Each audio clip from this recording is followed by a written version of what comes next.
A fé é o firme fundamento das coisas que se esperam e a prova das coisas que se não veem, porque por ela os antigos alcançaram testemunho. Pela fé entendemos que os mundos, pela palavra de Deus, foram criados, de maneira que aquilo que se vê não foi feito do que é aparente. Pela fé, Abel ofereceu a Deus maior sacrifício do que Caim, pelo qual alcançou o testemunho de que era justo, dando Deus testemunho de seus dons, e por ela, depois de morto, ainda fala. Pela fé, Enoque foi transladado para não ver a morte, e não foi achado, porque Deus o transladara, visto como antes da sua transladação alcançou o testemunho de que agradaram a Deus. Sem fé é impossível agradar-lhe, porque é necessário que aquele que se aproxima de Deus creia que Ele existe e que é galardoador dos que o buscam. Pela fé, Noé, divinamente avisado das coisas que ainda se não viam, temeu e, para a salvação da sua família, preparou a arca, pela qual condenou o mundo e foi feito herdeiro da justiça, que é segundo a fé. Pela fé, Abraão, sendo chamado, obedeceu, indo para um lugar que havia de receber por herança, e saiu sem saber para onde ia. Pela fé habitou na terra da promessa, como em terra alheia, morando em cabanas com Isaque e Jacó, herdeiros com ele da mesma promessa, porque esperava a cidade que tem fundamentos, da qual o artífice e construtor é Deus. Pela fé também a mesma Sara recebeu a virtude de conceber e deu à luz já fora da idade, porquanto teve por fiel aquele que lhe tinha prometido. Pelo que também de um, e este já amortecido, descenderam tantos em multidão como as estrelas do céu e como a areia inumerável que está na praia do mar.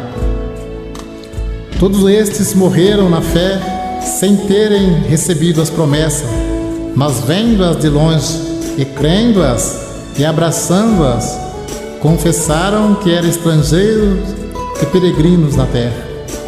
Porque os que isto dizem claramente mostra que buscam uma pátria. E se na verdade se lembrassem daquela de onde havia saído, teria oportunidade de tornar. Mas agora desejam uma melhor, isto é, a celestial. Pelo que também Deus se não envergonha deles de se chamar seu Deus, porque já lhe preparou uma cidade. Pela fé ofereceu Abraão a Isaque quando foi provado. Sim, aquele que recebera as promessas ofereceu o seu unigênito, sendo-lhe dito: em Isaque será chamada a tua descendência.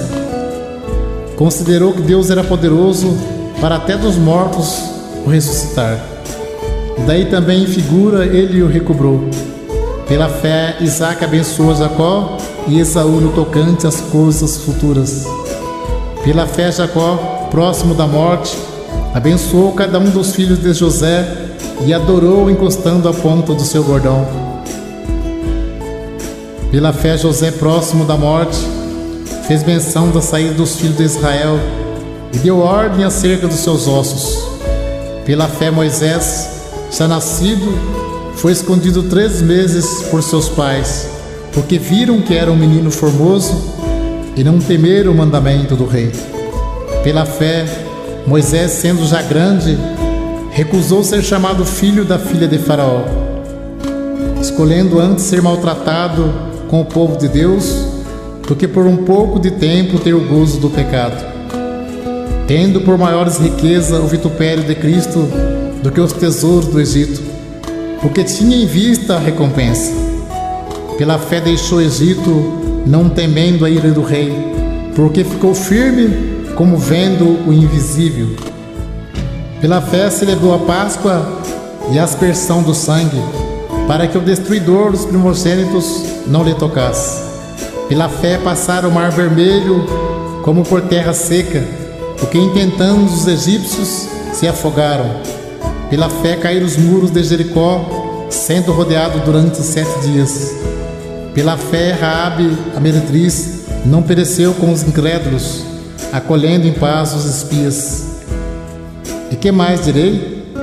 Faltar-me-ia o tempo, contando de Gideão, e de Baraque, e de Sansão, e de Jefté, e de Davi, e de Samuel, e dos profetas, os quais pela fé venceram o reino, praticaram a justiça, alcançaram promessas, fecharam as bocas dos leões, apagaram a força do fogo, escaparam do fio da espada, da fraqueza tiraram forças, na batalha se esforçaram, puseram em fugida os exércitos estranhos. As mulheres receberam pela ressurreição os seus mortos. Uns foram torturados, não aceitando o seu livramento, para alcançarem uma melhor ressurreição. E outros experimentaram escárnios e açoites e até cadeias e prisões. Foram apedrejados, cerrados, tentados, mortos ao fio da espada. Andaram vestidos de peles de ovelhas e de cabras, desamparados, aflitos e maltratados, dos quais o mundo não era digno, errantes pelos desertos e montes e pelas covas e cavernas da terra. E todos estes, tendo tido testemunho pela fé, não alcançaram a promessa, provendo Deus alguma coisa melhor a nosso respeito, para que eles sem nós não fossem aperfeiçoados. Ainda que eu falasse a língua dos homens e a dos anjos, e não tivesse caridade, seria como um metal que soa, ou como um sino que tine. E ainda que tivesse o dom de profecia, e conhecesse todos os mistérios, e toda a ciência, e ainda que tivesse toda a fé, de maneira tal que transportasse os montes, e não tivesse caridade, nada seria.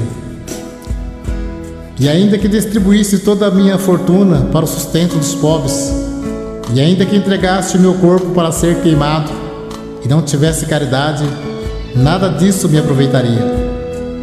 A caridade é sofredora, é benigna, a caridade não é invejosa, a caridade não trata com leviandade, não se ensoberbece, não se porta com indecência, não busca os seus interesses, não se irrita, não suspeita mal, não folga com a injustiça, mas folga com a verdade.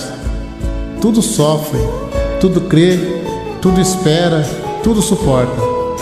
A caridade nunca falha, mas havendo profecias, serão aniquiladas. Havendo línguas, cessarão. Havendo ciência, desaparecerá. Porque em parte conhecemos e em parte profetizamos. Mas quando vier o que é perfeito, então o que é em parte será aniquilado. Porque agora vemos por espelho e enigma, mas então veremos face a face. Agora conheço em parte, mas então conhecerei como também sou conhecido. Agora, pois, permanece a fé, a esperança e a caridade. Estas três, mas a maior destas é a caridade.